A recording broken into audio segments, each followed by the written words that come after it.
मैं हूं आलिया और आप देख रहे हैं breaking barriers with Alia Shah. Welcome to my show. आप सबको खुशामदीद कहती हूँ अपने प्रोग्राम में। आज हमारे साथ मेहमान शख्सियत के तौर पर मौजूद हैं पॉलिटिशियन, इसके अलावा बहुत जबरदस्त स्टेट्समैन हैं, अमेरिका में हैं और जो प्रेसिडेंट ट्रम्प थे उनके बहुत बड़े सपोर्टर थे और अमेरिकन पॉलिटिशियन में जो है इनका एक बड़ा नाम है। हमारे साथ मौजूद है मिस्टर साजिद तारड़, जो कि मुस्लिम चेयर अमेरिका भी हैं। Thank you so much, Alia. Thank you for having me. जी, साजिद तारड़ साहब, thank you so much for joining my show. हमेशा जो है वो आप टाइम निकालते हैं, बहुत शुक्रिया आपका। आज जिन चीजों पे हमने बात करनी है साजिद साहब, क्योंकि काफी दिन के बाद आपसे बात हो रही है, तो तीन चार चीजें कुछ एक तो जमा हो चुकी हैं, दूसरा दो तीन बिल्कुल नई डेवलपमेंट्स हैं।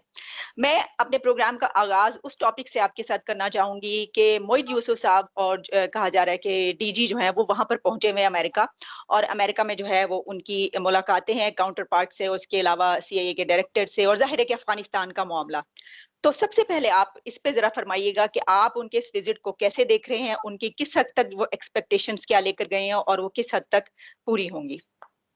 देखिए, उनके ट्रिप को मैं जिस चीजों से रिलेट कर रहा हूँ, वो सबसे पहला तो वो इशू ये है कि टोनी बिल्किन साहब इस वक्त इंडिया के दौरे में हैं और उसके बाद निकल के वो काबुल जाएंगे, लेकिन वो पाकिस्तान बिल्कुल स्टॉप बाय भी नहीं कर रहे, चाहे कुछ घंटों के लिए। एक तो उसकी वजह से पाकिस्तान को बहुत लाट है, और दूसरा अमेरिका के रिजर्वेशन है कि चाइना जिस तरीके से एग्रेसिवली उनको खदशा है कि वो वैक्यूम फिल करेगा, और जिस तरीके से तालिबान का जो आज उनका वफद है वो चाइना गया और वहां पे उनके फॉरेन मिनिस्टर ने उनको ओपन आर्म्स रिसीव किया।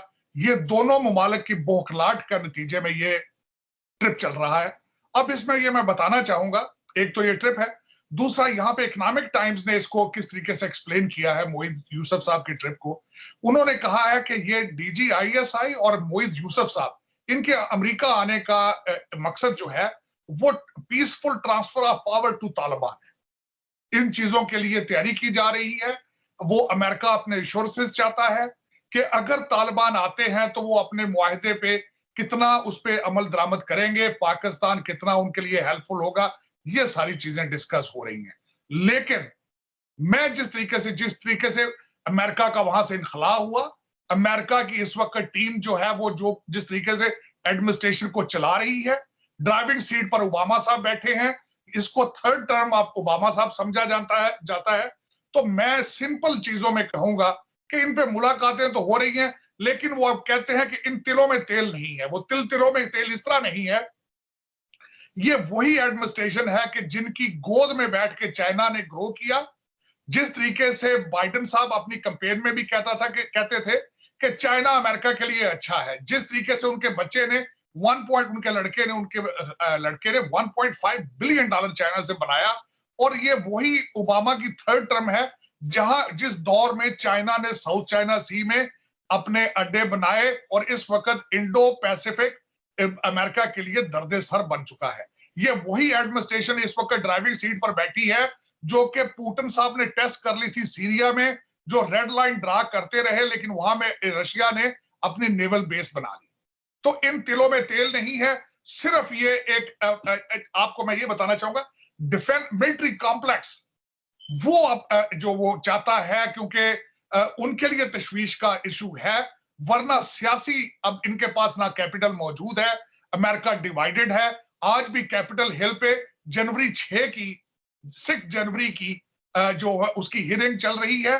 Foreign policy is not on the stage, it is not on the table of जो बाइडन, और ना उनके पास सकत है कि अब अपनी फॉरेन पॉलिसी को पुश कर सके, चाहे इंडो पैसिफिक में, ना वो क्वाड को पुश कर सकेंगे। उनके एलाइज का एतमाद वो खोते जा रहे हैं। अमेरिका थक चुका है और उसकी निशानियां नजर आ रही हैं।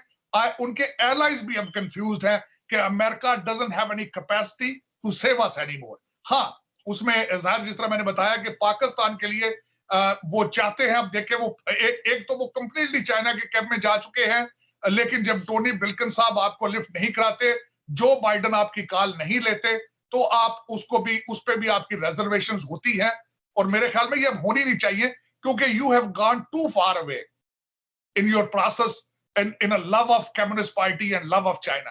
तो अब उसको आपने एक ही कैंप में रहना है, अमेरिका ने ना आपको उतनी लिफ्ट करानी है, ना वो करवा रहे हैं।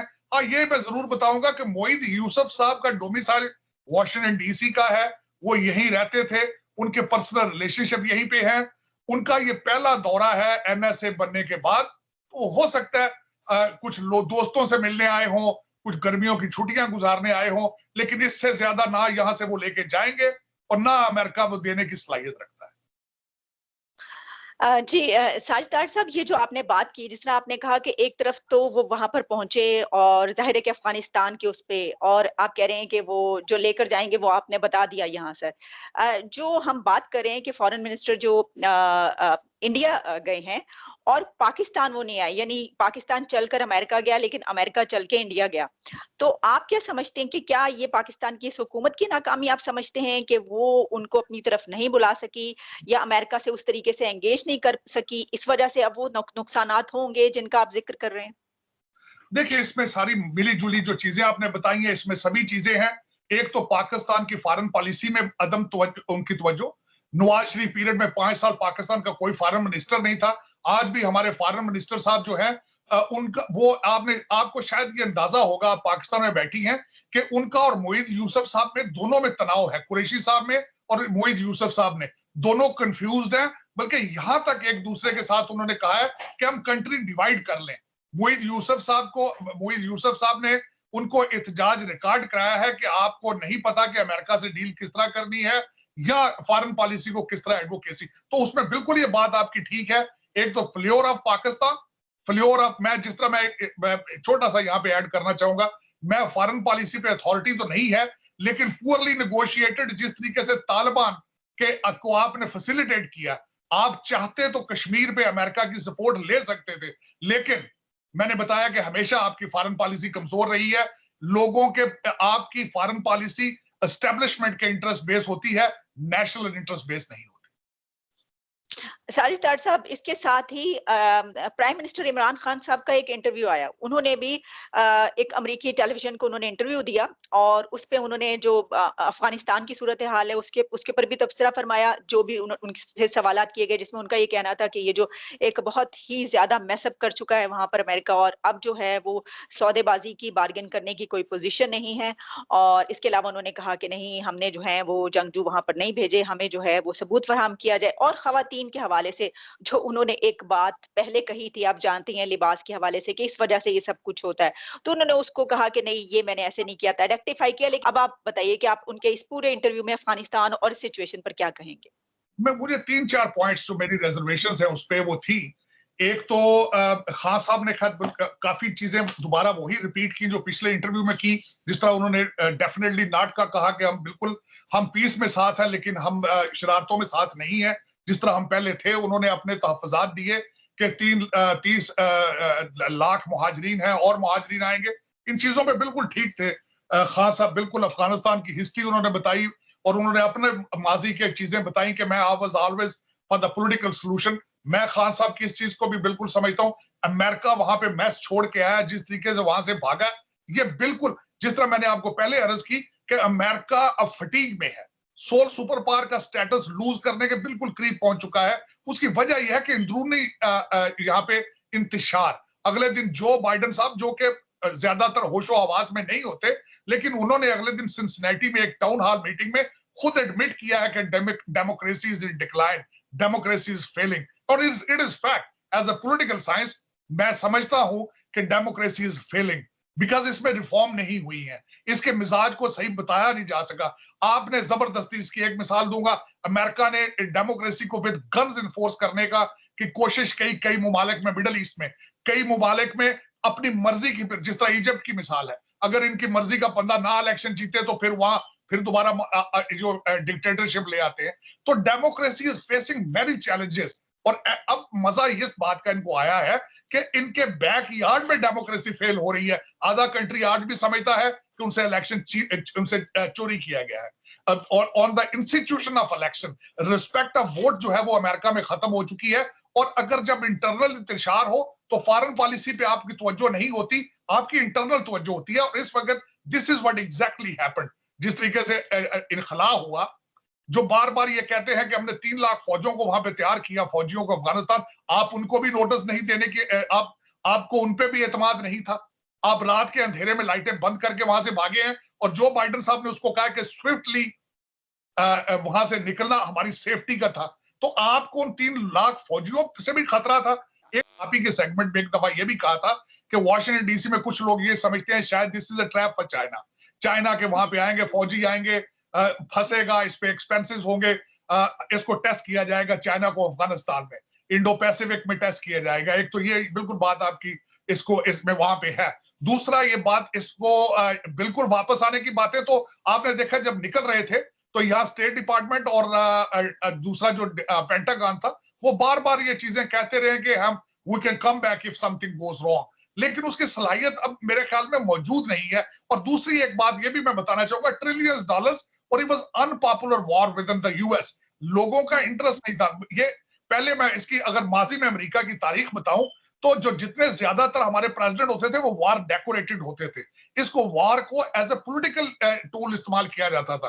और उसके बाद ये भी बताना चाहूंगा कि हमारा जो मिलिट्री कॉम्प्लेक्स है उसकी कैलकुलेशन के हिसाब से उन्हें 2 जंगें दुनिया में चाहिए होती हैं जिसमें मिलिट्री कॉम्प्लेक्स, मिलिट्री आपके कॉन्ट्रैक्टर, आपके सारे जो है वो मिलके सारी खाते पीते हैं इन चीजों को। यहाँ भी वो चीजें मौजूद हैं जिस तरह दूसरे ममालिक में है। लेकिन खान साहब का लेकिन अगर हम इसको इस तरह देखें जिस तरह आपने भी कहा कि हाँ ये बात तो अगर वापस जाने की अगर ये बात की जा रही है कि अब इनको वापस जाना पड़ेगा अफगानिस्तान में, जो सूरत हाल बनने वाली है दुनिया की, लेकिन जो अवाम है वहां की और जो फौजी हैं वो तो बड़े खिलाफ हैं इसके, यानी वो ये कह रहे हैं कि ठीक है अब विड्रॉल हो गया तो दोबारा नहीं जाएंगे। तो ये तो बड़ी एक वहां पे मुल्क के अंदर ही बड़ी सिचुएशन खराब नहीं हो जाएगी? सिचुएशन इसमें इस वक्त अमेरिकन डिफेंस जो हमारे उसका इरादा ये है कि अब 2-3 तरीके, एक तो मैं जिस तरह बता रहा था Indo Pacific is a big challenge right now for US. दूसरी सबसे बड़ी बात यह है कि अमेरिकन ये समझते हैं, अमेरिकन डिफेंस जो माइंडसेट है वो समझता है कि हम सैटेलाइट से, हम मिसाइल सिस्टम के साथ इन चीजों को कंट्रोल करेंगे। बल्कि यहां तक अगले दिन मैं एक आर्टिकल पढ़ रहा था कि इंडो पैसिफिक में अब जो शिप हैं वो भी अनमैन्ड होंगे, उन पे इंसान नहीं होगा और शिप जाके लड़ेंगे। अब उसमें मैं खास साहब के खासकर उस हवाले से आना चाहूंगा। उसमें मुझे एक चीज पे बार बार एतराज था, जो जूडी वोर्डॉफ जिसने जो खातून जिन्होंने इंटरव्यू किया है पीबीएस की, बड़ी मेच्योर पुरानी वो एंकर है, उन्होंने बार बार तालिबान बैठे हैं आपने अपना नुमाइंदा जो गनी साहब है उनको टेबल पे नहीं बिठाया। उसी दहशतगर्द ग्रुप जिसको आप बार बार टेररिस्ट कहते हैं, आप खुद उनसे नेगोशिएट कर ले तो ठीक है।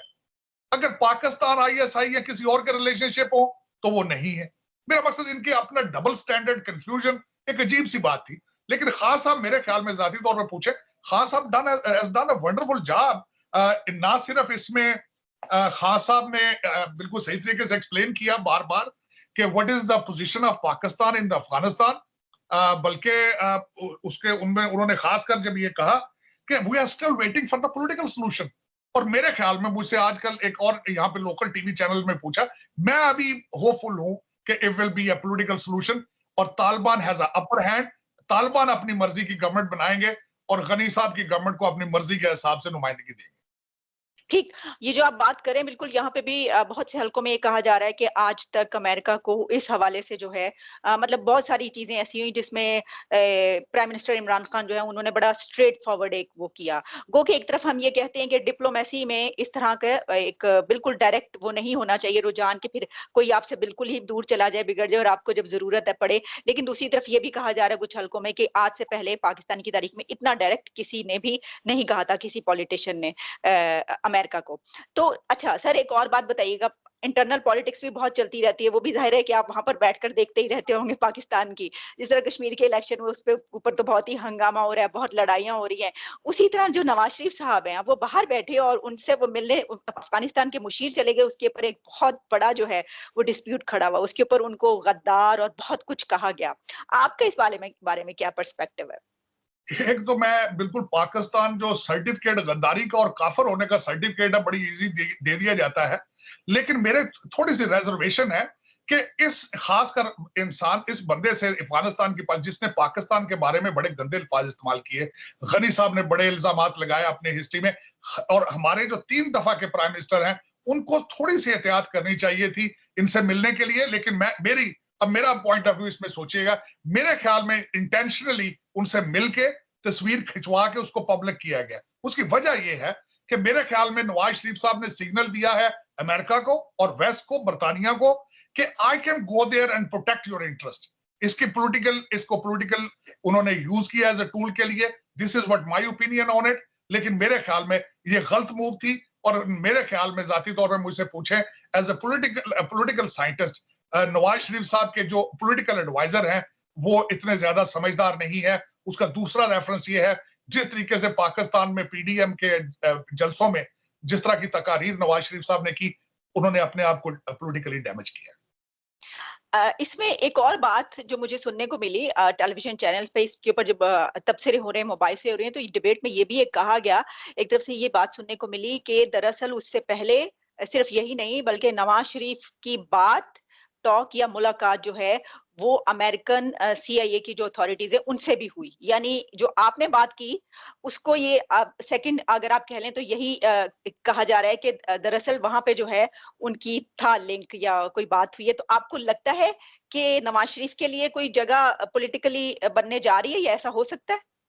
मेरे ख्याल में देखें, अगर पाकिस्तान की सियासी सिचुएशन तो आपको पता है जिस तरह की है, जिस तरीके से अभी अब मैं अपने रिजर्वेशंस बताना पसंद करूंगा कि जो कुछ आजाद कश्मीर में हुआ, जिस तरीके से मेरे ख्याल में खैर सियासी तरीके से जो चीजें की गई हैं, मैं I would love to express myself, लेकिन उसमें मेरे ख्याल में फ्यूचर में अगर खान साहब डिलीवर नहीं कर पाते तो फिर एक अलायंस गवर्नमेंट में या किसी चीज में डेफिनेटली। और आपको पता होगा कि शहबाज शरीफ साहब जिस तरीके से एस्टेब्लिशमेंट के साथ हमेशा राब्ते में रहते हैं, हमेशा कोशिशें कर रहे होते हैं, तो ये नेवर नो किसी पैकेज के हिस्से में कोई सूबे जिस तरह बट रहे हो तो उसमें शायद पंजाब में इनको पोजीशन या एडजस्ट किया जाए, और उसी की तैयारी करते रहते हैं। नवाज शरीफ साहब उसी तनाजर के साथ मीटिंगें करते रहते हैं। अल्टीमेटली अगर अमेरिकन किसी से मिले हैं तो अल्टीमेटली इन्होंने एश्योरेंस कराई होगी कि we can deliver better, we can work with you in a better circumstances, और हम अच्छा डिलीवर करेंगे। लेकिन मेरे ख्याल में इसमें अभी पाकिस्तान में अभी सियासी नशोनुमा और लोगों की सियासी तरबियत होने की जरूरत है, जिसकी सबसे बड़ी मिसाल अभी आजाद कश्मीर के इलेक्शंस में हुई। अगर आप मुझे इजाजत दें तो मैं उस पर थोड़ा सा आपको बताऊं कि व्हाट इज मेरा मुशाहिदा क्या था आजाद कश्मीर में। मैं उस पर ओपिनियन नहीं दूंगा, मैं कुछ क्वेश्चंस रखूंगा आपके देखने वालों के सामने कि ये क्या किस किस्म के सियासी ताकत का मुजाहरा किया गया। सबसे पहले तो मेरा पॉइंट ये होगा कि जो वहां पे सियासी जबान हर पार्टी ने इस्तेमाल की वो गलत थी। जातियात को घसीटा गया उसमें, जातियात इससे आप इसमें पॉलिसी पे डिस्कशन करते हैं, गवर्नर्स को लाते हैं, पॉलिसीज डिस्कस करते हैं, एक दूसरे के बच्चे डिस्कस नहीं करते, एक दूसरे के मेकअप के आप बिल उसमें नहीं लाते। नंबर वन मेरे रिजर्वेशन ये है। दूसरे मेरी रिजर्वेशन ये थी कि जिस तरीके से पीटीआई के जो घंडापुर साहब हैं उन्होंने असले की नुमाइश की, वो भी गलत की। उनके पैसे देते हुए वीडियो आई, वो भी गलत हुई। उसके बाद उनको आजाद कश्मीर इलेक्शन कमीशन ने कश्मीर से निकाला, लेकिन हमारे प्राइम मिनिस्टर साहब साथ ले जाके फिर तकारीर कराते रहे उससे। उसके बाद जो अगला पॉइंट है, हमारे एक हसास सियासी अदारे के ब्रिगेडियर नईम साहब को इस सेंसिटिव मौके पर चेंज किया गया, ब्रिगेडियर नदीम साहब आए, उस पर क्वेश्चन मार्क है। तुराबी साहब, उनके ऊपर एलिगेशन है कि उन्होंने 7 करोड़ रुपया तनवीर अलियास साहब से लिया, वो एक ओपन क्वेश्चन। उनको जमात इस्लामी से निकाल दिया गया, वो एक क्वेश्चन मार्क। और एक सबसे बड़ी बात जो है, जो कि बिल्कुल गैर जमहूरी है, ये कहां से ये ट्रेंड आया है कि जिसकी गवर्नमेंट फेडरल गवर्नमेंट होगी वही गवर्नमेंट आजाद कश्मीर में बनाएगा। ये बिल्कुल गैर जमहूरी रवाज है, इसको रुकना चाहिए।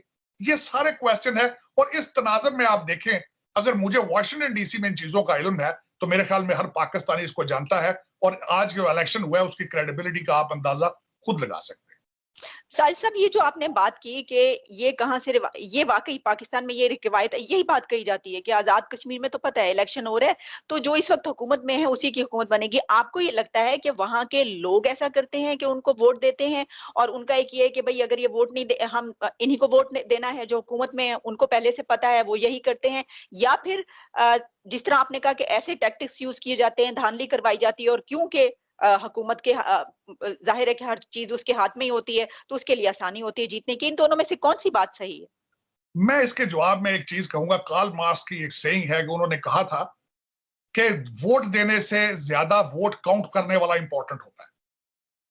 तो उस तनाजर से अगर देखा जाए तो वोट काउंट करने वाला तो फिर फेडरल गवर्नमेंट का होगा ना।